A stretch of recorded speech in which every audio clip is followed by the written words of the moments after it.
నమస్తే, welcome to Disha TV. ప్రస్తుతం మనతో పాటు పాలపర్తి సంధ్య రాణి గారు ఉన్నారు. వారు ప్రముఖ రచయిత, అలాగే సోషల్ యాక్టివిస్ట్. దాంతోపాటు సమాజంలో జరుగుతున్న చాలా మార్పులు జరగాలంటూ కూడా ఎప్పటికప్పుడు వ్యాసాల రూపంలో కూడా వారు ప్రయత్నం చేస్తున్నారు. ఎందుకు వారు రచయితగా మారాల్సి వచ్చింది, అలాగే ట్రస్ట్ ఏర్పాటు చేసి సేవా కార్యక్రమాలు చేయడానికి గల కారణాలు ఏంటి, మరిన్ని విషయాలు వారితో తెలుసుకుందాం. మేడం నమస్కారం. మేడం నమస్కారం అండి. మేడం, పుస్తక రచయిత అయినా కానీ వ్యాసాలు రాయాలన్నా కానీ చాలా ఒక ఎమోషనల్ ఉంటే తప్ప రాయలేము. మీరు పుస్తకం రాయడానికి గల కారణం ఏంటి ప్రధానంగా? పుస్తకం రాయడానికి కారణం అంటే దీనికి ముందు నేను కొంచెం మా ఫ్యామిలీ బ్యాక్గ్రౌండ్ కూడా నేను చెప్పాలి. యాక్చువల్గా మా ఇంట్లో అందరూ కూడాను జర్నలిస్టులు, రైటర్స్. మా అమ్మమ్మ గారు ఆ రోజుల్లో గాంధీ గారితో కలిసి పనిచేశారు. స్వాతంత్ర సమర యోధురాలు కనపర్తి వరలక్ష్మ గారు అని అంటే ఈ రోజున అంటే అప్పుడు అందరికీ తెలుసు. ఇప్పుడు కూడా ఏంటంటే ఐఏఎస్ సివిల్స్ కి ప్రిపేర్ అవుతున్న వాళ్ళకి ఒక లెసన్ కూడా ఉంది ఆవిడ పేరు మీద.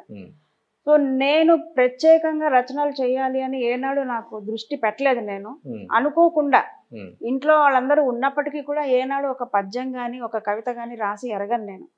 అలాంటిది సడన్ గా మా అమ్మాయి పుట్టిన తర్వాత నేను రచనా వ్యాసంగంలోకి రావడం జరిగింది. అంటే చిన్నపిల్లలు నడిచేటప్పుడు ముద్దుగా మాట్లాడేటప్పుడు వాళ్ళు ముద్దొస్తారు కదా. సో ఆ ఫీలింగ్స్ ఏవైతే ఉండేవో నేను అవి డైరీలో రాసుకునేదాన్ని. రాసుకొని నేను ఎవరైనా ఇంటికి వచ్చినప్పుడు ఇదిగో మా అమ్మాయి ఇలాగా దాన్ని చూస్తే ఇలా ముచ్చటేసింది, నేను రాసుకున్నాను, లేదా అది బోర్లా పడితే నాకు ఇలా అనిపించింది, నాకు కలిగిన ఫీలింగ్స్ అన్ని రాసుకునేదాన్ని అనమాట. సో అది చూసి నువ్వు ఇంత బాగా ఎలా రాయగలుగుతున్నావు, మనసుకి బాగా హార్ట్ టచింగ్ అంటారు కదా, అలా రాస్తున్నావు, నువ్వు రచనా వ్యాసంగంలోకి ఎందుకు వెళ్ళకూడదు అన్నారు. సో అలాగే ఏదో వచ్చిరాని భాషలో వచ్చిరాని దీనిలో కవితలు అలా ఫస్ట్ కవిత సగటు మనిషి అని ఒకటి రాశాను. అది ఆంధ్రప్రదేశ్ మ్యాగజైన్లో పబ్లిష్ అయింది. అప్పుడు దానికి ఎడిటర్గా ప్రముఖ జర్నలిస్ట్ వల్లీశ్వర్ గారు ఉండేవారు. ఆయనకి నేను రాసిన కవిత ఆ థాట్ నచ్చి ఆయన ప్రచురించారు. ఇక అది నాకు అది ఒక ఎంకరేజ్మెంట్ లాగా అనిపించి ఇక అప్పటి నుంచి నేను తిరిగి చూడలేదు. 2006 నుంచి నేను రాయటం మొదలు పెట్టాను. దాదాపు 20 years అయిపోయింది. సో ఈ మధ్య కాలంలో ఏమైందంటే చాలా మంది నేను ఇంటర్వ్యూలు చేశాను, ఎన్నో రాశాను. దాదాపు ఒక 1500-2000 దాకా అయ్యి ఉంటాయి. నన్ను అనేవారు, మీరు ఇంతమందిని ఇంటర్వ్యూలు చేశారు కదా, ఒక పుస్తక రూపంలోకి ఎందుకు తీసుకురాకూడదు అని. నేను నవ్వుకునేదాన్ని, నేనేంటి పుస్తకం రాయటం ఏంటి, కాకపోతే సమాజం కోసం ఏదైనా చెయ్యాలి అనే తపన ఎప్పుడూ ఉండేది.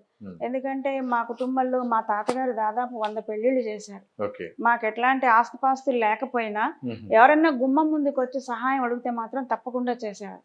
కాకపోతే ఆ రోజుల్లో అది సోషల్ వర్క్, దానికి ఏదో ఇంత మనం గుర్తింపు తెచ్చుకోవాలి అనేది మాకు ఎప్పుడూ లేదు. మీ మాటలో ఒక 2 విషయాలు నాకు అర్థమైంది. ఒకటి, మీకు తెలియకుండానే మీ కుటుంబ నేపథ్యం కారణంగా పుస్తక రచనల వైపు మీకు ఆటోమేటిక్గా అది డిఫాల్ట్గా మీకు వచ్చింది. రెండోది, ఈ ట్రస్ట్ ఏర్పాటు చేయడానికి మీకు ఎప్పుడో మీకు తెలియకుండానే ఈ సామాజిక నేపథ్యము, సేవా కార్యక్రమాలు అనేది మీకు ఉండబట్టింది. ఎందుకంటే చిన్నప్పటి నుంచి వాళ్ళందరినీ చూస్తూ పెరిగిందాన్ని కదా. సో అది చిన్నప్పుడు కూడా ఎవరైనా సహాయం అడిగితే చేసేదాన్ని, కానీ అదేదో పెద్ద సోషల్ వర్క్ అంటారు, దీనికి ఇంత సమాజ సేవ అని ఒక పెద్ద పేరుంది, అవన్నీ నాకు తెలియదు. కాకపోతే నేను చేస్తున్నాను అంటే అప్పుడు ఏంటంటే ఈ ట్రస్ట్ పెట్టక ముందు నాకున్న దాంట్లో నేను సర్వీస్ చేసేదాన్ని. ఇదంతా చూసి చాలా మంది ఏమన్నారంటే, నువ్వు ఇంత సర్వీస్ చేస్తున్నావు, నీకున్న దానిలోంచి నువ్వు చేస్తున్నావు, అదే నీకంటూ ఒక ఫౌండేషన్ ఉంటే 4 చేతులు కలిస్తే ఇంకొంచెం ఎక్కువ సర్వీస్ చేయగలుగుతావు కదా అనేవారు. సో అలాగా 2018 జనవరి 18 నాడు నేను ట్రస్ట్ స్టార్ట్ చేయడం అనేది జరిగింది. దీని ద్వారా అనేక సేవా కార్యక్రమాలు, అంటే నీడీ పీపుల్కి, అది కూడా ఎవరికి పడితే వాళ్ళకి కాదు, రిక్వైర్మెంట్స్, ఎవరికైనా ఏదైనా రిక్వైర్మెంట్ ఉంది అంటే నేను స్వయంగా వెళ్ళి కలిసి వాళ్ళ స్థితిగతులు చూసి పరిస్థితులు తెలుసుకొని మనం వీళ్ళకి ఎంతవరకు సహాయం చేయగలం అనేది నేను ఫస్ట్ గ్రౌండ్ వర్క్ చేసుకుంటా. సో ఎలాంటి కార్యక్రమాలు ఇప్పటి వరకు చేశారు మేడం? ఎలాంటి అంశాలు మీరు ఈ సమస్య మీరు గుర్తించారు? ఇప్పుడు ఫర్ ఎగ్జాంపుల్ మీరే ఉన్నారనుకోండి, చెప్తారు, మేడం ఫలానా పాపకి స్కూల్ ఫీజు కట్టాలండి అని అంటారు. మీరు చెప్పారని నేను ఫీజు కట్టను. నేను ఆ అమ్మాయి డీటెయిల్స్ తెప్పించుకుంటా, స్కూల్కి వెళ్తా, కనుక్కుంటా, బ్రైట్ స్టూడెంట్ అవునా కాదా, ఎందుకు ఈ అమ్మాయికి ఫీజు కట్టలేని పరిస్థితి వచ్చింది, అవన్నీ కనుక్కున్న తర్వాత నేను ఫీజు కట్టేస్తాను. నిజమే కట్టాలి, మనం జెన్యూన్, అమ్మాయి బాగా చదువుతుంది, పరిస్థితులు బాగలేవు, సరే ఇప్పుడు మనం కడితే ఈ సంవత్సరం వెళ్ళిపోతుంది, నెక్స్ట్ ఇయర్ చూద్దాం, అవసరం పరిస్థితులు మారచ్చు కదా, వాళ్ళవి కూడా ఎప్పుడూ పరిస్థితులు ఒక్కలాగా ఉండవు కదా. ఇప్పుడు ఇంకెవరో వస్తారు, మందులు కొనుక్కోలేరండి, పేషెంట్ కిడ్నీ ఆపరేషన్ అయిందనో లేదా హార్ట్ ఆపరేషన్ అయిందని ఒకళ్ళు రెఫర్ చేశారు, 2 పేషెంట్లని. వాళ్ళు చెప్పారు కదా అని చెప్పేసి నేను మందులు కొనివ్వలేదు. ముందు మీకు డాక్టర్ డయాలసిస్ ఏం రాశారు, ఏం ట్రీట్మెంట్ తీసుకున్నారు, ఏం మందులు మీరు ఎన్నాళ్ళు వాడాలి, అవన్నీ నాకు పంపించండి. పంపించిన తర్వాత నాకు తెలిసిన డాక్టర్స్ దగ్గరికి పంపించి వీళ్ళకి నిజంగా అవసరం ఉందా, ఈ మందులు వాడుతున్నది కరెక్టేనా, నాకు ఒకసారి చెప్పండి అంటే వాళ్ళు చూసి చెప్తారు. లేదు వీళ్ళకి ఇన్నాళ్ళు అవసరం ఉందని రాశారు, ఎందుకంటే మనకు ఆ మెడికల్ లాంగ్వేజ్ అర్థం కాదు అని చెప్పిన తర్వాత నేనే మందులు కొని తీసుకొని వెళ్ళి ఇచ్చేసి వస్తా. ఎవరికి కూడా నేను క్యాష్ ఏనాడు చేతికి ఇవ్వను, ఎప్పుడు ఇవ్వను. మీ రిక్వైర్మెంట్ చెప్పండి, నేను ఫుల్ఫిల్ చేస్తాను. కాకపోతే ఒక 3-4 రోజులు ఆలస్యం అవుతుంది అంతే.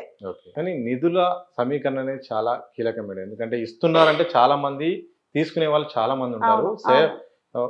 వస్తుందంటే ఎవరైనా కావాలంటారు, కానీ డబ్బులు చాలా అవసరము. ఈ సేవ చేయాలంటే చాలా ఎక్కువ కూడా ఖర్చు పెట్టాల్సి వస్తుంది.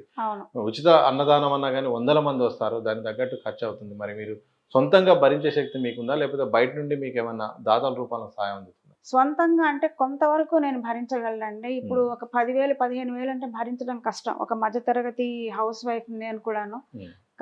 అందుకే మేము ఒక లిమిట్ పెట్టుకున్నాం, నేను మా హస్బెండ్ కలిసి ప్రతి నెల మనం ఇంత డొనేషన్స్కి పెట్టుకుందాం, ఒక 3,000 to 5,000. అది గనక దాటిందనుకోండి బడ్జెట్, దాటిపోతే కనుక నేను తెలిసిన వాళ్ళకి చెప్తాను, ఇలా చేస్తున్నానండి, మీకు తోచింది ఇవ్వండి, ఎవరిని మీరు ఇంత ఇవ్వండి, ఇంత ఖర్చు అవుతుంది అని చెప్పి నేను అడగను. ఎందుకంటే ఒక్కొక్కళ్ళ పరిస్థితులు ఎలా ఉంటాయో మనకు తెలియదు. మనం అడిగాం కదా, మనం ఫోర్స్ చేసి అడిగితే వాళ్ళని ఇబ్బంది పెట్టిన వాళ్ళం అవుతాం. మీరు 500 ఇచ్చినా ఓకే, 100 ఇచ్చినా ఓకే, నాకు ఎంతవరకు అది బడ్జెట్కి, నేను అనుకున్న బడ్జెట్కి అది దగ్గరగా అయిందా లేదా. ఇప్పుడు నేను 30 మందికి అనుకున్నాను అన్నదానం, కానీ నాకు వచ్చిన బడ్జెట్ ఒక 20 మందికే నేను పెట్టగలను. సో అంతమందికే పిలిచి పెడతాను నేను.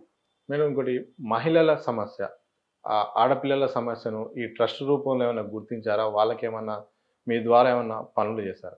ఆడపిల్లలకి ఎడ్యుకేషన్ విషయంలో ఎంకరేజ్ చేస్తున్నామండి. గవర్నమెంట్ ముఖ్యంగా ప్రభుత్వ పాఠశాలల్లో చదివే పిల్లల్ని 10th క్లాస్ ఇంటర్మీడియట్ స్కూల్ టాపర్స్కి క్యాష్ ప్రైజ్ ఇవ్వడం అనేది మేము చేస్తున్నాము.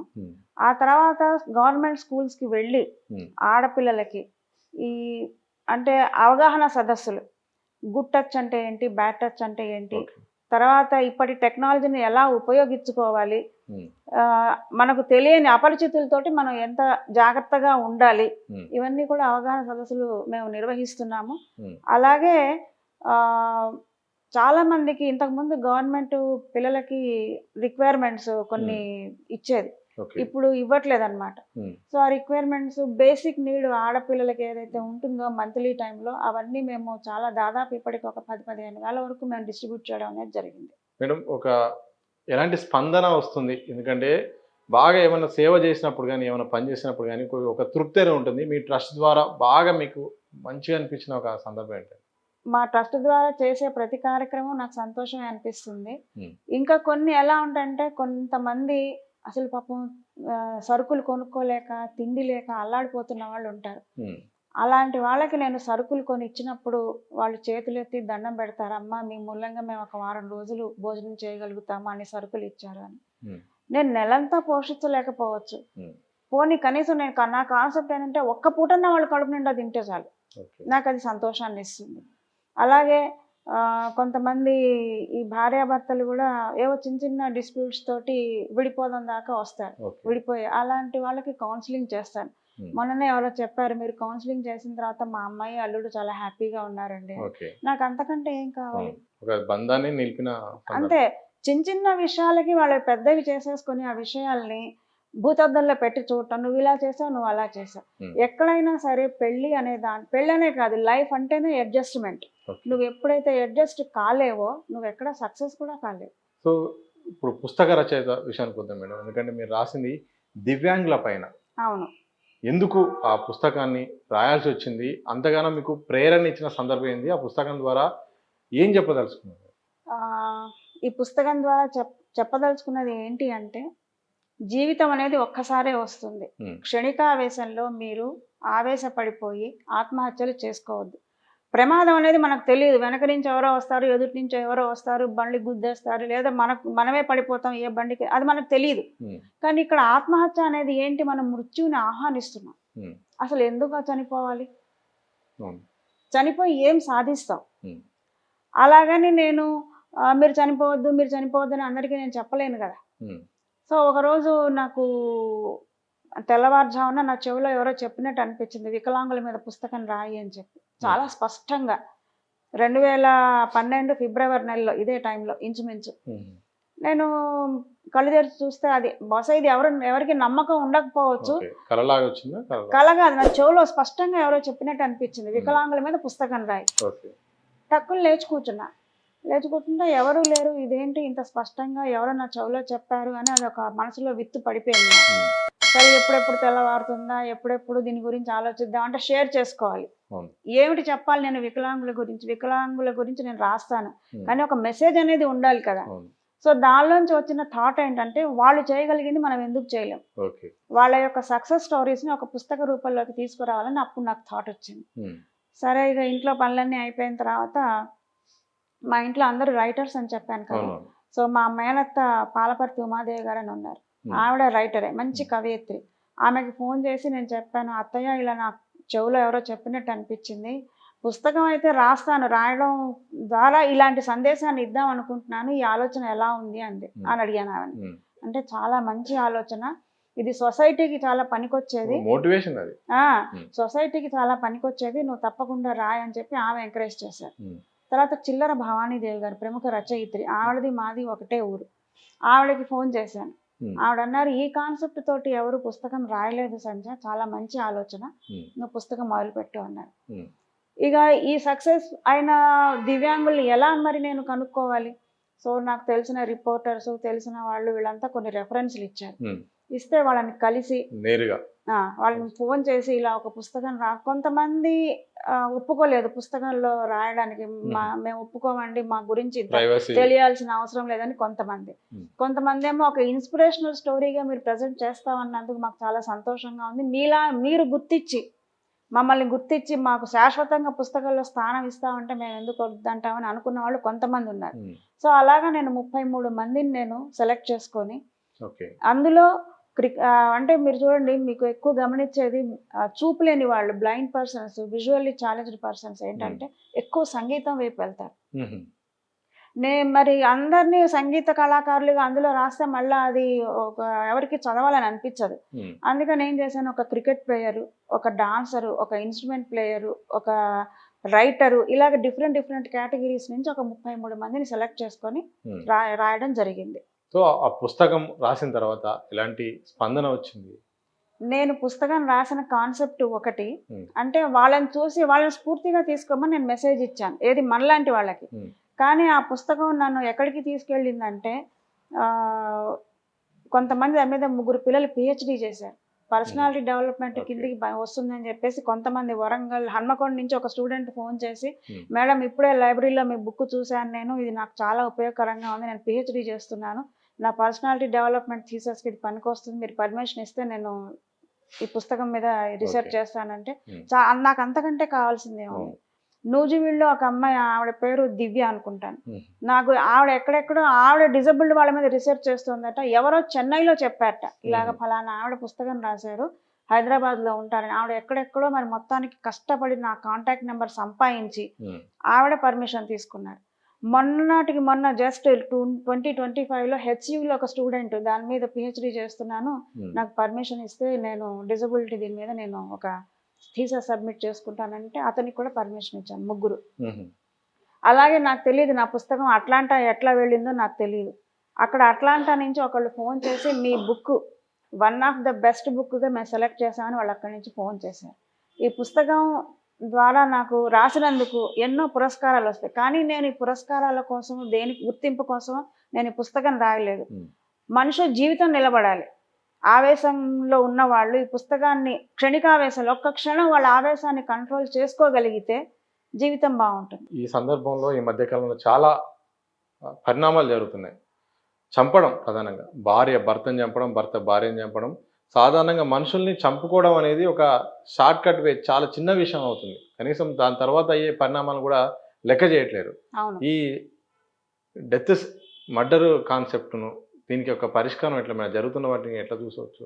ఇది పరిష్కారం వీటికి మనంగా ఏమీ చేయలేమండి. మనం ఇట్లాంటివి ఇవి ఎక్కడ జరుగుతున్నాయో మనకు తెలియదు. మనం ఏమి అక్కడికి వెళ్ళి వీళ్ళు ఏం చేస్తారా అని మనం చూడలేము అవును.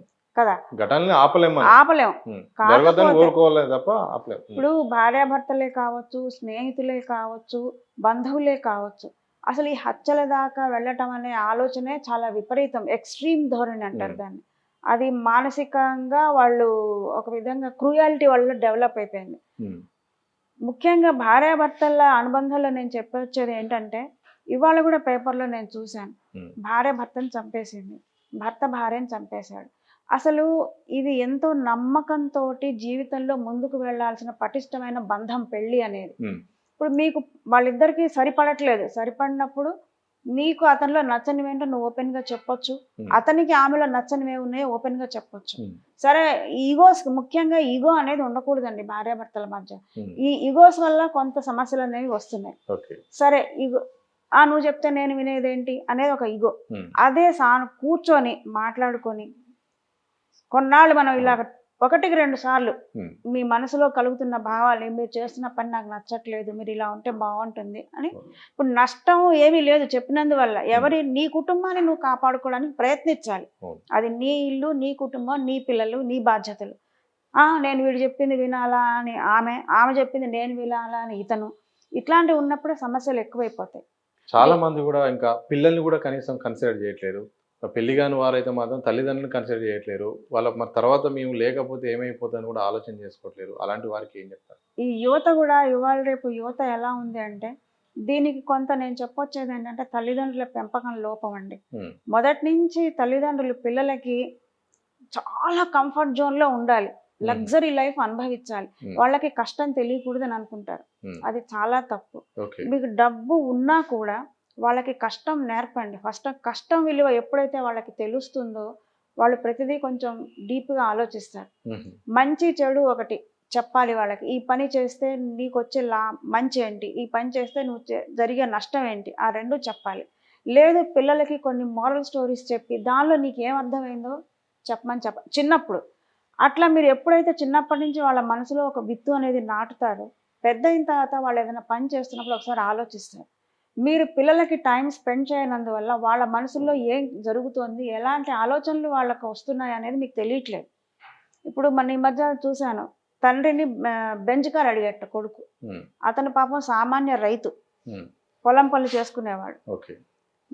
నేను కొనివ్వలేను నీకు, కొన్నాళ్ళు ఆగు, నేను కొనిస్తాను అని అంటే కోపం వచ్చి సూసైడ్ చేసుకున్నాను. ఆ వయసులో తల్లిదండ్రులకి నీకు బెంచ్ కార్ అవసరమా?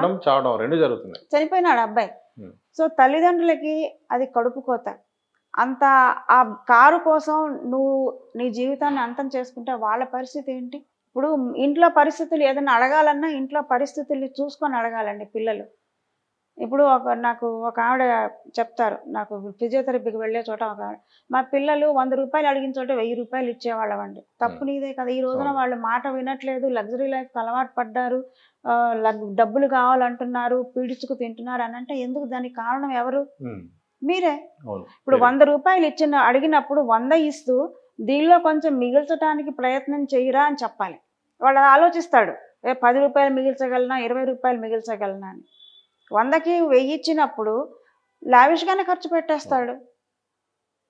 సో ఇవన్నీ ఏంటంటే కొన్ని కుటుంబ పరంగా తల్లిదండ్రులు చేస్తున్న తప్పులు. కొన్ని ఏంటంటే ఈ లగ్జరీ లైఫ్కి అలవాటు చేయటం వల్ల, అలవాటు పడటం వల్ల, అలాంటి సర్కిల్లో ఉండటం వల్ల పిల్లల మీద చూపిస్తున్న ప్రభావం ఒకటి. ముఖ్యంగా సోషల్ మీడియా, ఈ మన యూట్యూబ్లో అన్నీ ఉంటున్నాయండి. ఈ ఎలా హత్యలు చేయాలి, లేదా ఎలా దొంగతనాలు చేయాలి, ఇవి కూడా ఉన్నాయి. అవన్నీ అంత అవసరమా అప్లోడ్ చేయటం? అది పిల్లల్ని తప్పుదో పట్టించడమే కదా. సోషల్ మీడియా ఇంపాక్ట్ అనేది పిల్లల్లో చాలా ఉంటుంది. ఇప్పుడు ఇక్కడ నేనే ఉన్నాను, ఇలా పెట్టుకొని చూస్తున్నా, ఏం చూస్తున్నాను మీకేం తెలుసు? ఇప్పుడు మంచిది చూస్తే నష్టం లేదు. ఇప్పుడు చదువుకునే పిల్లలు చదువుకి సంబంధించినవి చూస్తే పర్వాలేదు, నాలెడ్జ్ గెయిన్ చేసుకుంటున్నాడు, తన చదువుకు ఉపయోగపడేవే తను తెలుసుకుంటున్నాడు అని అనుకోవచ్చు. అవే ఇంకేదో ఈ మర్డర్లు చేయడం ఎలాగా, లేదా దొంగతనాలు చేయడం ఎలాగా, ఈవ్ టీజింగ్ ఎలాగా, అమ్మాయిల్ని ఎలా ఏడిపించాలి, లేదా ఇలాంటివన్నీ చాలా ఉన్నాయి కదా, అనవసరమైనవి, సంబంధం లేనివి. అంటే మాలాంటి వాళ్ళకి సంబంధం లేనివి. ఓకే. సో అవి ఎంతవరకు కరెక్ట్? అది కరెక్ట్ కాదు. నియంత్రణ అనేది ఉండాలి. ఆ నియంత్రణ అనేది ఎక్కడి నుంచి వస్తుంది మీకు? ఎక్కడి నుంచి వస్తుంది? ఇవాళ రేపు స్కూల్స్‌లో కూడా మీరు చూడండి, కాలేజీల్లో చూడండి, ఎక్కడ చూసినా కూడా మొబైల్ చేతిలో ఉండాల్సిందే. అవును. మొబైల్ లేనిది అసలు వాళ్ళు అన్నం కూడా తినరు. అట్లా అంత అలవాటైపోతారు. ఎడిక్షన్ అయిపోయారు పిల్లలు. అది కూడా ఏంటి చిన్నప్పటి నుంచి అన్నం పేరెంట్స్ తినడానికి పేరెంట్స్ అలవాటు చేసి ఆ తర్వాత ఫోన్‌కి అలవాటు పెద్దయ్యాక అయినాక అన్నం తినట్లేరు అలవాటైపోతుంది. ఇక. తినట్లేదు. అది హ్మ్. ఇవ్వాల్సిందే హ్మ్. చేతిలో. దానికి బదులు తల్లి ఏం చేయాలి? పేషెన్స్, తల్లిలకు కూడా పేషెన్స్ లేదండి ఇవాళ రేపు. హ్మ్. నువ్వు దగ్గర కూర్చోబెట్టుకొని ఏదో ఒక నీతి కథలు చెప్తూ పిల్లలకి నువ్వు ముద్దలు తినిపిస్తే వాళ్ళు తింటారు. హ్మ్. నీకు కథ చెప్తాను రారా కూర్చో అని అంటే ఎందుకు విండు? లేదా నీకు ఇష్టమైన పాటలు విందువు గాని రా, నేను ఒక పాట లేదా నీకు ఒక శ్లోకం నేర్పిస్తా, ఒక పద్యం నేర్పిస్తా హ్మ్. చెప్తూ కొంతమంది నేను చూసేదాన్ని, కొంతమంది పేరెంట్స్ సరే మంచి అలవాటే అది. పిల్లల ముందు క్రేయాన్స్ పడేసి ఒక కాగితం ఇచ్చేసి ఆడుకోమనేవాళ్ళు. అది మంచిది, ఇంకా కొంతలో కొంత నయం. హ్మ్. ఏది వాళ్ళకి వచ్చినవేవో బొమ్మలు గీసుకోవటమో లేదా పేపర్ మీద కలర్స్ గీయడమో చేస్తూ ఉండేవాళ్ళు. ఓకే. దానికంటే ఇది నయం కదా. హ్మ్. మీరు మొబైల్ చేతికి ఇచ్చి అవి చూడు అని అలవాటు చేసి పేరెంట్స్ అటు బయట పోగానే వీళ్ళు ఇంట్లో ఉంటే ఇక అదే పని కదా. అవును. ఇప్పుడు వాళ్ళకేం తెలుస్తుంది? ఏదో నొక్కుతారు, ఏదో ఓపెన్ అయిపోతుంది. హ్మ్. చెడుకి ఎంత అట్రాక్షన్ ఉందో మంచికి అంత లేదండి. మంచి అనేది మీరు ఆఫ్ చేసుకోవడానికి చాలా టైం పడుతుంది. చాలా దాటుకొని వెళ్ళాలి మంచి కావాలంటే. చెడు అనేది చాలా ఈజీగా ఈజీగా వచ్చేస్తది. అది షార్ట్ రూట్. హ్మ్. ప్రతి ఒక్కళ్ళకి ఇప్పుడు రాత్రికి నేను కోటీశ్వరుడిని అయిపోవాలి. ఏం చేయాలి కోటీశ్వరుడిని అవ్వాలంటే? ఎక్కడో అక్కడ నేను డాకా వేయాల్సిందే. హ్మ్. అయిపోతాను, డబ్బులు వచ్చేస్తాయి కదా. ఏదో డబ్బులు పట్టుకుంటాడు, ఎక్కడికో కొన్నాళ్ళు మాయమైపోతాడు. అంతే కదా, ఇప్పుడు అవును. చూస్తున్నవన్నీ అవే కదండి. అవును. కానీ ఈ మధ్య కాలంలో చాలా విడాకులు అవును. పెరిగిపోతున్నాయి. చిన్నదానికి చిన్న చిన్న సమస్యలకు చాలా పర్సెంటేజ్ లెక్కలు గనక సర్వేలు గనక వచ్చినా అవును. గానీ 6 నెలలు, కొన్ని నెలలు, రోజుల పాటులే పెళ్లి చేసుకున్న కొన్ని రోజులే గూడా ఎక్కువ గూడా విడాకుల సంఖ్య పెరిగిపోతుంది. అవును. ఏం జరుగుతుంది మేడం? దీనికి గల కారణాలేంటి? అసలు ఇవి ఇలా గాకుండా బంధం పూర్తి స్థాయిలో దాంపత్య బంధం ముందుకెళ్ళాలంటే ఏం జరగాలి? మన వివాహ వ్యవస్థ చాలా గొప్పదండి. హ్మ్. విదేశీయులు కూడా మన వివాహ వ్యవస్థని గౌరవిస్తున్నారు. వాళ్ళు పాటిస్తున్నారు కూడా. వాళ్ళకి నచ్చి ఇప్పుడు ఒకవేళ అంటే అబ్రాడ్‌లో ఎవరైనా సెటిల్ అయిపోయిన వాళ్ళు ఉన్నారనుకోండి. హ్మ్. ఫర్ ఎగ్జాంపుల్ అక్కడ లోకల్‌గా ఉన్న అమ్మాయిని గాని, అబ్బాయిని గాని ఇష్టపడితే హ్మ్. మన వివాహ వ్యవస్థ ప్రకారం కూడా పెళ్ళిళ్ళు చేస్తున్నారు. ఓకే. మీరు చూడండి మీకు తెలుస్తుంది. హ్మ్. మన దగ్గర ఏమవుతోంది, ఇప్పుడు ఒక్కతే అమ్మాయి కావచ్చు. మేము పెళ్లి చేసాము, పంపించాము. మా అమ్మాయి కష్టపడకూడదు. అబ్బాయి మంచినీళ్ళు అడిగాడు, మా అమ్మాయి ఇంట్లో అసలు ఒక్క పని కూడా చేయలేదు. అలాంటిది అల్లుడు మంచినీళ్ళు అడుగుతాడా? హ్మ్. లేదా టీ పెట్టిమని అంటాడా? ఈ పేరెంట్స్ ఇన్వాల్వ్‌మెంట్ ఎప్పుడైతే ఎక్కువ అవుతుందో అక్కడ సమస్యలు వస్తున్నాయి. ఓకే. ఏమవుతుంది ఈ అమ్మాయికి? నా తల్లిదండ్రులు నాకు సపోర్ట్ ఉన్నారు. నిజమే, నేను చిన్నప్పటి నుంచి ఏ పని నేను చేయలేదు. ఇప్పుడు వీడికి ఎందుకు చేసి పెట్టాలి నేను? నేను చేయను. హ్మ్. అక్కడొకటి. ఓకే. ఇంకోటేంటి? ఇగోస్. నీకంటే నేను ఎక్కువ సంపాదిస్తున్నా. ఇదొకటి మెయిన్. మూడో కారణం ఏంటి అంటే నమ్మకం. ఎప్పుడైనా సరే అండి, భార్యాభర్తల మధ్య ఉండాల్సింది నమ్మకం. అంతే. ఏ బంధమైనా సరే మీరు లవ్ మ్యారేజ్ చేసుకోండి, అరేంజ్డ్ మ్యారేజ్ చేసుకోండి, ఆ నమ్మకం అనేదే గట్టి పునాది. హ్మ్. భార్యాభర్తలు ఎప్పుడూ కూడా ఓపెన్‌గా ఉండాలి. రహస్యాలు ఉండొద్దు. ఇప్పుడు ఫర్ ఎగ్జాంపుల్ ఒక క్లాస్‌మేట్‌నే కలిసొచ్చారు.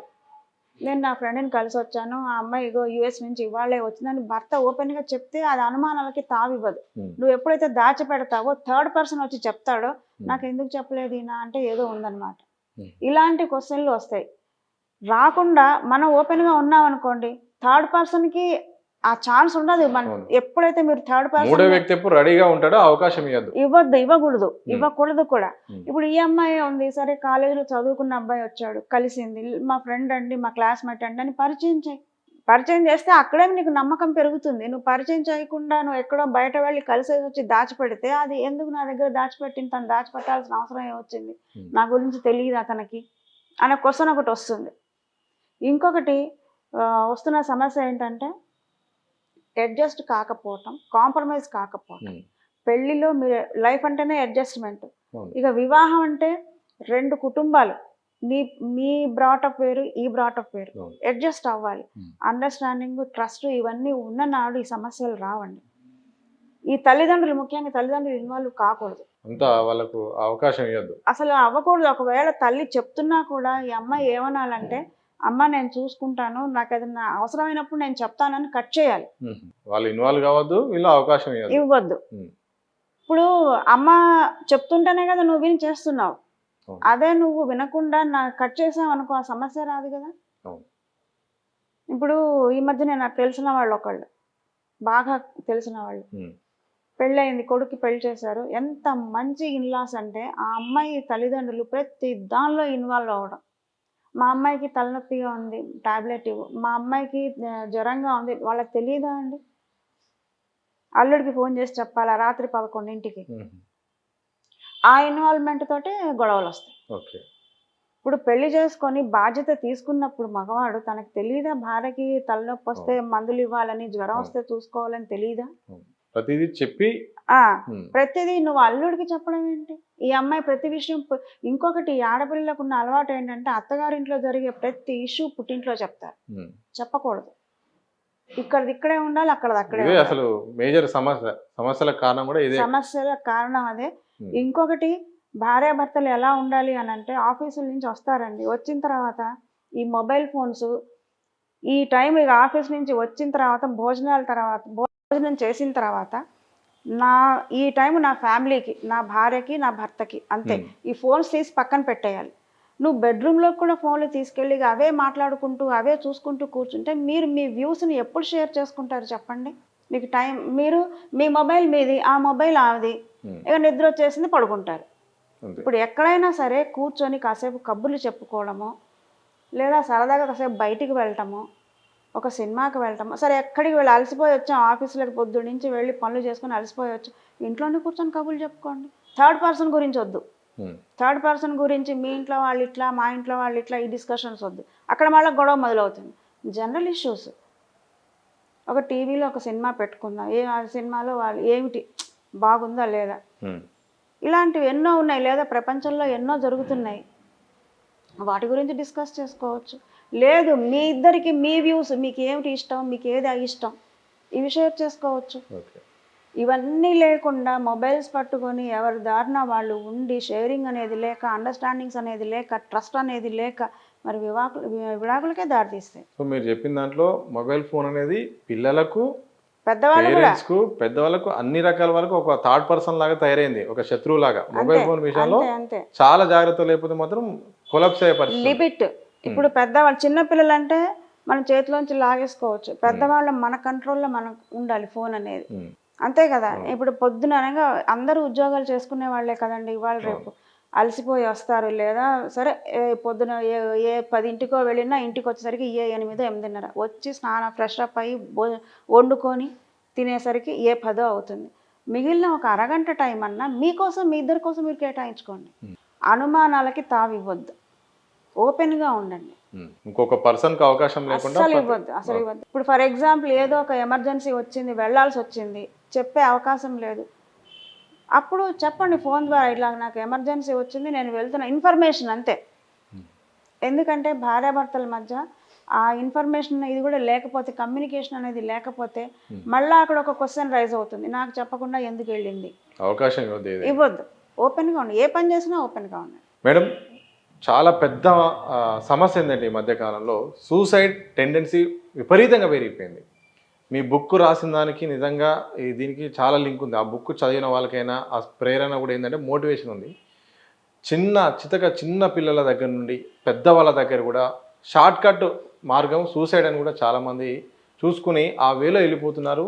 చాలామంది కుటుంబాలు కూడా కుదేలైపోతున్నాయి. సూసైడ్ ఇంతగా టెండెన్సీ పెరగడానికి గల కారణం ఏంటి? ఎందుకు ఆ యొక్క టైంను ఎట్లా అసలు బయటపడాలంటే ఏం చేయాలి, ఏం చెప్తారు మేడం? సూసైడ్ అనేది సొల్యూషన్ కాదండి. అంటే నువ్వు సమస్యల్ని ఫేస్ చేసే ధైర్యం నీకు లేదా? ఒక సమస్య వచ్చింది, ఏ సమస్యకైనా పరిష్కారం ఉంటుంది. సరే, కొన్ని సమస్యలకు మీకు పరిష్కారం అనేది అసలు దొరకదు. అప్పుడు ఏం చేయాలి? కాలానికి వదిలేయాలి. దాన్నే పట్టుకుని ఇది ఇలా అయింది, ఎందుకు నా సమస్యకి పరిష్కారం లేదు అని ఆలోచిస్తూ ఉండే కంటే కొన్ని కాలానికి వదిలేయండి. Time will solve every problem అండి. ఇప్పుడు మీరు చూడండి, ఇవాళ ఉన్న ఆవేశం రేపు ఉండదు. Okay. రేపు ఉన్న ఇప్పుడు మీరు కొన్ని కుటుంబాల్లో కానీ ఏదైనా ఫ్రెండ్స్ మధ్య కానీ మనస్పర్ధలు వచ్చి కోపం, విపరీతమైన కోపతాపాలు, ద్వేషాలు పెంచేసుకుంటారు. డిటాచ్మెంట్ అయిపోతుంది. కానీ కొన్నాళ్ళ తర్వాత ఆ ఆవేశం తగ్గిపోతుంది. ఇప్పుడు అదే ఎవరి మీద అయితే వాళ్ళ కోపం వచ్చిందో వాళ్ళకి తెలుస్తుంది, వాళ్ళ ఇంట్లో ఎవరికో ఒంట్లో బాగాలేదనో, లేదా ఏదో సంథింగ్ అనారోగ్యమనో, లేదా పెద్దవాళ్ళు అయితే మంచంలో ఉన్న వీళ్ళకే అనిపిస్తుంది, అయ్యో జరిగింది ఏదో జరిగిపోయింది, మనం వెళ్ళి చూసి వద్దాం. అంటే ఆ ఆవేశం, కోపం, ద్వేషం తగ్గిపోయిన తర్వాత ఆ మనిషి అలా ప్రవర్తిస్తాడు. ఇప్పుడు ఇవన్నీ ఏంటంటే పెంచుకుంటూ పోతున్నారు. క్షణికావేశం, అప్పటికప్పుడు మనం చచ్చిపోతే ఏదో సాధించేసాం అనుకుంటారు. అక్కడ సాధించింది ఏమీ లేదు. తల్లిదండ్రులకి కడుపు కోత లేదు, ఇక్కడ పిల్లలు అనాథలు అయిపోవటం, పెళ్ళైన అమ్మాయి అయితే అనాథలు అయిపోవటం. ఇక్కడ తల్లిదండ్రులు కూడా చేస్తున్న పొరపాటు ఏంటంటే, ఆడపిల్లకు పెళ్లి చేసి పంపించిన తర్వాత తను వచ్చి సమస్య ఇది అని 1-2 సార్లు చెప్పినప్పుడు మళ్ళా మీరు ఏదో నచ్చ చెప్పేసి నువ్వు అక్కడే ఉండు, నీకు పెళ్లి చేసి పంపించేసాం కదా, నీ బతుకు అక్కడే, మా దగ్గరికి రావద్దు, నువ్వు వచ్చావంటే వదిలేసి వచ్చేస్తే బంధువులు ఏమనుకుంటారో, సమాజం ఏమనుకుంటుందో అని అంటారు. సమాజానికి, బంధువులకి మీరు భయపడుతున్నారు. మరి బిడ్డని ఎందుకు పోగొట్టుకున్నారు? బిడ్డని ఆ అమ్మాయి ఇక ఎటు దారి లేక అమ్మ వాళ్ళు ఇలా అంటున్నారు, అత్తగారింట్లో నాకు సమస్యలు ఉన్నాయి, తీరట్లేదు, బయటికి పోలేదు, అది చనిపోతుంది. చనిపోయిన తర్వాత నా అల్లుడు చంపేశాడని చెప్పేసి ఆ అమ్మాయి మీద పడి ఏడుస్తారు. దానికి బదులు నా కూతురు ఇంత కష్టంతో నా దగ్గరికి వచ్చి చెప్పింది, సమాజం ఏమనుకుంటే నాకేంటి, చుట్టాలు ఏమనుకుంటే నాకేంటి, నా కూతురు నాకు ముఖ్యమని మీరు ఎందుకు దగ్గరికి తీసుకోరు? చనిపోయిన తర్వాత ఏడుస్తే వస్తుందా అండి కూతురు? పరువు హత్యలు అంటారు. ఈ పరువు అని పాకులాడతారు. మరి ఇప్పుడు ఏమైంది? కన్న బిడ్డనే మీరు కోల్పోయారు కదా, మనిషే లేదు. అనాథలైనారు కదా, మా పుట్టిన పిల్లలు ఒకళ్ళో ఇద్దరు ఉంటారు, వాళ్ళు అనాథలు అయిపోయినారు కదా. అదే మీరు ఒక అడుగు ముందుకు వేసి తల్లిదండ్రులు మేము ఉన్నాం, ఎవరికి భయపడొద్దు, నువ్వు చదువుకున్నావు, కావాలంటే ఇంకొక 1-2 ఏళ్ళలో నీకు పై చదువులు కావాలంటే నీ కాళ్ళ మీద నువ్వు నిలబడేందుకు మేము సహాయం చేస్తాం, అండగా నిలబడతాం అని ఎందుకు ధైర్యం చెప్పరు? చెప్పాలి కదా. పెళ్లి చేసి పంపిస్తే బాధ్యత తీరదండి, ఇంకా పెరుగుతుంది. మన అమ్మాయి సంతోషంగా ఉంటే మనకు సంతోషమే, లేదు అని అంటే బాధ్యత ఇంకా పెరిగినట్టే. సమస్యకి పరిష్కారం చూపించాల్సిందే. ఇప్పుడు కొన్ని చోట్ల ఇప్పుడు మీరు అడిగారు ఇందాక, యువత కానివ్వండి, వీళ్ళు కానీ మరి ఎలాగ దీన్ని మనం కంట్రోల్ చేయాలి, ఆత్మహత్యలు చేసుకుంటున్నారు అని. అసలు ఆత్మహత్య టెండెన్సీ అనేది ఎప్పుడైతే పిల్లల్లో వచ్చిందని తల్లిదండ్రులు గ్రహిస్తారో, వాడు ఎక్కడో అక్కడ పిల్లాడు బయట పడతాడు, ఏంటి నువ్వు నాకు ఇది కొనిగిపోతే నేను చచ్చిపోతా, చిన్న పిల్లల నుండి స్టార్ట్ బ్లాక్మెయిలింగ్. ఎప్పుడైతే ఆ టెండెన్సీ పిల్లల్లో మీరు గమనిస్తారో మీరు కౌన్సిలింగ్ చేయాలి. వాళ్ళు ఎందుకు ఆలోచన విధానం వస్తుంది, దీనికి కారణం ఏంటి, మీరు టైం స్పెండ్ చేయండి పిల్లలతోటి. మీరు ఎప్పుడైతే టైం స్పెండ్ చేయరో వాళ్ళ ఆలోచనలు మీకు ఎలా తెలుస్తాయి? రోజులో కనీసం ఒక అరగంట పిల్లలతో గడపండి రోజు మొత్తంలో, తల్లి కానీ తండ్రి కానీ.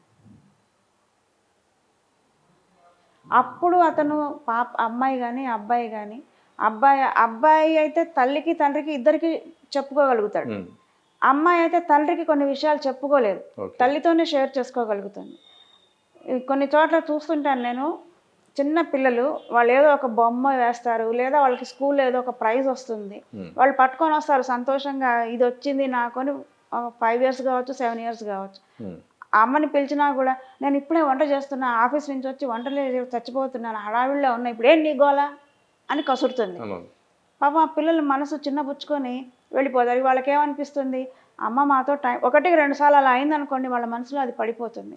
చిన్నపిల్లల మనసు తెల్ల కాగితం లాంటిదండి, దాని మీద తెల్ల కాగితం మీద మనం ఏ గీత గీస్తే అదే ఉంటుంది. అలాగే పసిపిల్లల మనసు, నువ్వు సరే వంట చేసుకుంటున్నావు కరెక్టే, ఒప్పుకుంటా, చేతులు పని చేస్తున్నాయి, వంట చేస్తున్నాయి, కళ్ళు చెవులు ఖాళీగానే ఉన్నాయిగా, ఒక నిమిషం తలదిప్పి ఇలా చూసి, బాగా వేసావని అన్న బొమ్మ, అరే నీకు ప్రైజ్ వచ్చిందా, చాలా సంతోషం, నువ్వు ఇలాంటి ప్రైజులు చాలా తెచ్చుకోవాలని ఎంకరేజ్ చేయి. ఎంత సంతోషం అనిపిస్తుందండి ఆ పిల్లలకి. అది చెయ్యకపోగా క్రిటిసిజం విసుక్కుంటే మరి వాళ్ళు అట్లాంటప్పుడు వాళ్ళు ఏం చేస్తారు, ఈ షేరింగ్ అనేది ఇంకో చోటకి వెళ్తుంది, బయటి వాళ్ళ దగ్గర, అప్పుడు అది వాడికి అడ్వాంటేజ్ అవుతుంది. ఒకవైపు మీరు ట్రస్ట్ కార్యక్రమాలు నిర్వహిస్తున్నారు, ఒకవైపు పుస్తక రచయిత మీద ఉన్నారు, ఈ మధ్యకాలంలో వ్యాసాలు కూడా రాస్తున్నారు. ఈ వ్యాసాలు ఎట్లా మీరు రాయడానికి గల కారణాలు ఏంటి, ఎందుకు ఆ దిశగా అడుగులేస్తున్నారు? వ్యాసాలు అనేవి నేను నేను ఎప్పుడైతే నేను ఈ జర్నలిజము ఒక రైటర్గా నేను మొదలుపెట్టానో ఉమ్, చాలా వరకు వ్యాసాలు రాశాను. ఈ మధ్య కాలంలో కొంచెం సొసైటీ నాకు ఎప్పుడు కూడా నా కుటుంబ నేపథ్యం అంతా సమాజం గురించి ఆలోచించింది. ఓకే. సో అది జెనెటిక్గా వచ్చింది అందువల్ల ప్రతిదీ ఏదైనా ఇన్సిడెంట్ జరిగినప్పుడు సమాజంలో ఇది ఇలా జరుగుతోంది, మనం ఎవరిని నువ్వు వెళ్ళి ఇది తప్పు అని మనం చెప్పలేం, ఉమ్, ఎందుకంటే వాళ్ళకి అది కరెక్టే, నువ్వెవరికి చెప్పడానికి తిరిగి అనే క్వశ్చన్ ప్రశ్నిస్తారు. డెఫినెట్గా ప్రశ్నిస్తారు. ఉమ్, సో అందుకని మనం కనీసం సమాజంలో జరుగుతున్న అంశాలని తీసుకొని వ్యాసాలు రాసి కనీసం అట్లాన కొంతమంది అన్నా చదివి అవును నిజమే కదా వీళ్ళు చెప్పింది ఉమ్. అని ఒకసారి ఆలోచించే అవకాశం, ఆ విధంగానే నేను సమాజానికి కొంచెం ఏదైనా మేలు చేయగలుగుతానేమో అని ఒక ఆశ. ట్రస్ట్కు ఇంకేమన్నా సహకారము ప్రభుత్వం నుండి కానీ బయట ఉండే కానీ కావాల్సిన అవసరం ఉందా? ఇప్పుడున్న ఫండింగ్ సరిపోతుందా? ఇంకేమన్నా దాన్ని ఎస్టాబ్లిష్ చేసే అవకాశం ఉందా? ట్రస్ట్ విషయానికి వస్తే అండి, ఫండింగ్ అనేది ఒక విధంగా చెప్పాలంటే అసలు లేదు. ఏదైనా కార్యక్రమం చేయాలంటే అప్పటికప్పుడు మేము వెతుక్కొని నలుగురు 4 చేతులు వేసుకొని చేస్తున్నాను తప్పితే భారీ ఎత్తున ఏదైనా కార్యక్రమం చెయ్యాలి అని అంటే అది కొంచెం మాకు కష్టమైన పని. ఎందుకంటే ఫండ్స్ లేవు. ప్రభుత్వం ఏదైనా మాకు సహాయం చేస్తే ఎంతమందో కళాకారులను కూడా మేము ప్రోత్సహిస్తున్నాం. ఎంతమందో కళాకారులని మేము ప్రోత్సహించి వాళ్ళ టాలెంట్ని బయటికి తీసుకొచ్చే అవకాశం ఉంటుంది. మన సంస్కృతి సాంప్రదాయాల్ని కూడా మనం ముందు తరాలకి తెలియచేసే అవకాశం అనేది ఉంటుంది. అలాగే ప్రభుత్వం కనుక సహాయ సహకారాలు అందిస్తే ట్రైనింగ్ క్లాసెస్ కూడా మేము కండక్ట్ చేయొచ్చు. అంటే స్వయం ఉపాధి కింద జూట్ బ్యాగ్స్ తయారు చేయడం కానీ, పేపర్ బ్యాగ్స్ తయారు చేయడం కానీ, మహిళలు ఇంట్లో కూర్చొని అందరూ మహిళలు బయటకు వెళ్ళి ఉద్యోగాలు చేయలేరు, కుటుంబ బాధ్యతలు ఉంటాయి, ఇంట్లో పెద్దవాళ్ళు ఉండొచ్చు.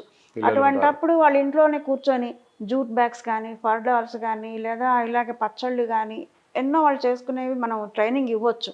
కానీ దానికి కూడా నిధులు కావాలి అని అంటే మరి ప్రభుత్వ సహకారం మాకు డెఫినెట్గా కావాలి.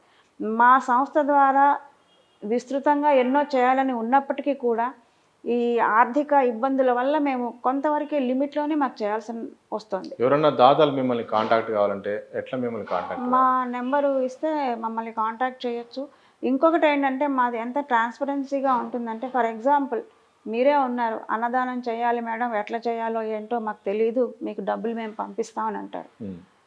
మీరు పంపించే డబ్బుల్లో ఎంతమందికి మనం అన్నం పెట్టొచ్చు, లేదా మీరు ఒక 20 మందికి అనుకున్నారనుకోండి, దానికి ఎంత ఖర్చు అవుతుందో నేను మీకు చెప్తాను. అంత గ్రౌండ్ వర్క్ చేస్తా. ఫలానా రోజున మీరు డేట్ చెప్తారు, ఆ రోజున చేద్దాం అనేది, మా పిల్లల పుట్టినరోజునో అమ్మ నాన్న పుట్టినరోజునో చెప్తారు. మీరు ఆ రోజుకు మీరు రండి, మీ చేతనే చేయిస్తాం, మీరే అన్నదానం చేసుకోవచ్చు, మీరే పార్టిసిపేట్ చేయొచ్చు, మేమే చేయాలని ఏం లేదు. అంటే అంత ట్రాన్స్పరెంట్గా మేము మెయింటైన్ చేస్తాం. మీరు ఒక మీడియేటర్ లాగా ఉంటారు అక్కడ. అంతే, వారది మీకు మొత్తం గ్రౌండ్ వర్క్ చేసి ఇచ్చేస్తా, మీరు చేసుకోండి అన్నదానం. కాంటాక్ట్ కావాలంటే నెంబర్ కానీ ఇవ్వచ్చు, తప్పకుండా మీరు ఇవ్వచ్చు. మీరు రచయిత, ఇటు ట్రస్ట్ అని సేవా కార్యక్రమం నిర్వహిస్తున్నారు, ఇటు మళ్ళీ మోటివేషన్ లాగా మీరు ఇంటర్వ్యూల ద్వారా కూడా మీరు జరుగుతున్న పరిణామాల మీద మాట్లాడుతున్నారు. చివరిగా మీ అంతిమ లక్ష్యం ఏంటి? మీరు ఇంకేం కావాలని ఉంది? ఏమేమి మార్పులు జరగాలని కూడా మీకు? చివరి లక్ష్యాలకి మొదలు అనేది నాకైతే, ఎందుకంటే సమాజాన్ని ఇప్పుడు మా చిన్నప్పుడు మేము చూసిన సమాజము, ఇప్పుడు చూస్తున్న సమాజము చాలా తేడా, నింగికి నేలకి ఉన్నంత తేడా ఉంది. సో ఈ కనీసం మేము ముందు తరాల వాళ్ళకి ఒక మంచి చెడు, సమాజం పట్ల బాధ్యత, కుటుంబం పట్ల బాధ్యత, మనుషుల పట్ల బాధ్యత, తర్వాత సభ్యత, సంస్కారం, వివేకం, ఇలాంటివన్నీ కనీసం ముందు తరాల వాళ్ళకి అందించాలని ఉంది. అలాగే ఆడపిల్లలకి చదువు విషయంలో బాగా ప్రోత్సహించాలనేది ఉన్నది. ఇంకా ఏంటంటే మన సంస్కృతి సాంప్రదాయాలు ప్రభుత్వం ఏదైనా సహాయం చేస్తే కళాకారులను ప్రోత్సహించాలనే ఆలోచన కూడా ఉన్నది. ఇటువంటివి కనీసం ముందు తరాల్లో అంటే మా వంతుగా సమాజం పట్ల, ఇప్పుడు చాలామంది అంటారు సమాజం మనకేమి ఇచ్చింది అంటారు, సమాజానికి మేము ఎందుకు చేయాలి, సమాజం మాకేమి ఇచ్చింది అంటారు. అసలు నువ్వు నేర్చుకుంటున్నదే సమాజం నుంచి కదా. సమాజంలోంచి నువ్వు ఎట్లా మాట్లాడాలి, ఎలా బతకాలి, ఎలా నడవాలి, ఎలా ఉండాలి, ఇవన్నీ నువ్వు సమాజం నుంచే నేర్చుకుంటున్నాం కదా. సమాజం ఏమిచ్చింది నేను అక్కడి నుంచే నేర్చుకుంటున్నాం కదా. సో అటువంటప్పుడు మన వంతుగా మన సమాజానికి ఏం చేయొచ్చు అనేది ఆలోచించాలి మనం. ఈ ఆలోచన అందరికీ రాదు. నేనైతే అలాగే ఆలోచిస్తాను, నా వంతుగా నేను ఏం చేయగలను సమాజం కోసం. సో మీరు అనుకున్న లక్ష్యం నెరవేరాలి, అలాగే ఎంతో మందికి సేవ చేయాలి, మీ రచనలు కూడా చాలా మందికి ఉపయోగపడాలని కూడా కోరుకుంటున్నాను మేడం. థ్యాంక్ యూ మాకు మీ సమయాన్ని కేటాయించినందుకు. నాకు ఈ అవకాశం ఇచ్చిన దిశ ఛానల్ వాళ్ళకి ధన్యవాదాలు. ఇది మొత్తంగా పాలపర్తి సంధ్యారాణి గారితో ఇంటర్వ్యూ. ప్రధానంగా వారు చెప్తున్నది ఏంటంటే సమాజ సేవ అనేది చాలా అవసరం. సమాజం ఏమిచ్చింది అని చాలామంది అనుకుంటారు. ఆల్రెడీ మన ఎదుగుదలలో తెలియకుండానే మనకు సమాజం అన్నీ నేర్పిస్తుంది. అలాగే రచనల పట్ల కూడా ఎందుకు ఆసక్తి అంటే ఇది వ్యక్తిత్వ వికాసం కోసమే. అలాగే దివ్యాంగుల సమస్యలపై పుస్తకం రాయడానికి గల కారణం ఏంటంటే వాళ్లకు అసలు అన్నీ ఏమి లేకున్నా కానీ వాళ్ళకి ఎలాంటి ఆత్మస్థైర్యంతో ముందుకేస్తారు. కానీ మనం చిన్న చిన్న సమస్యలతోనే ఇటు గొడవలు పడడము, ఆత్మహత్యలు చేసుకోవడము, హత్యలు చేసుకోవడం, క్షణికావేశాలతో ఇవన్నీ జరుగుతున్నాయి. ఇప్పటికైనా చిన్నగా ఆలోచిస్తే సరిపోద్ది. ఒక్క నిమిషము ఓపిక పడితే జీవితం అనేది నిలబడుతుందని కూడా చెప్తున్నారు. ఇలాంటి సమాజంలో ఇంకా మార్పులు రావాలి. అందరూ కూడా క్షణికావేశం లేకుండా మంచి జీవితాన్ని కూడా గడపాలని కూడా మనమంతా కోరుకుందాం. చూస్తూనే ఉండండి దిశ టీవీ.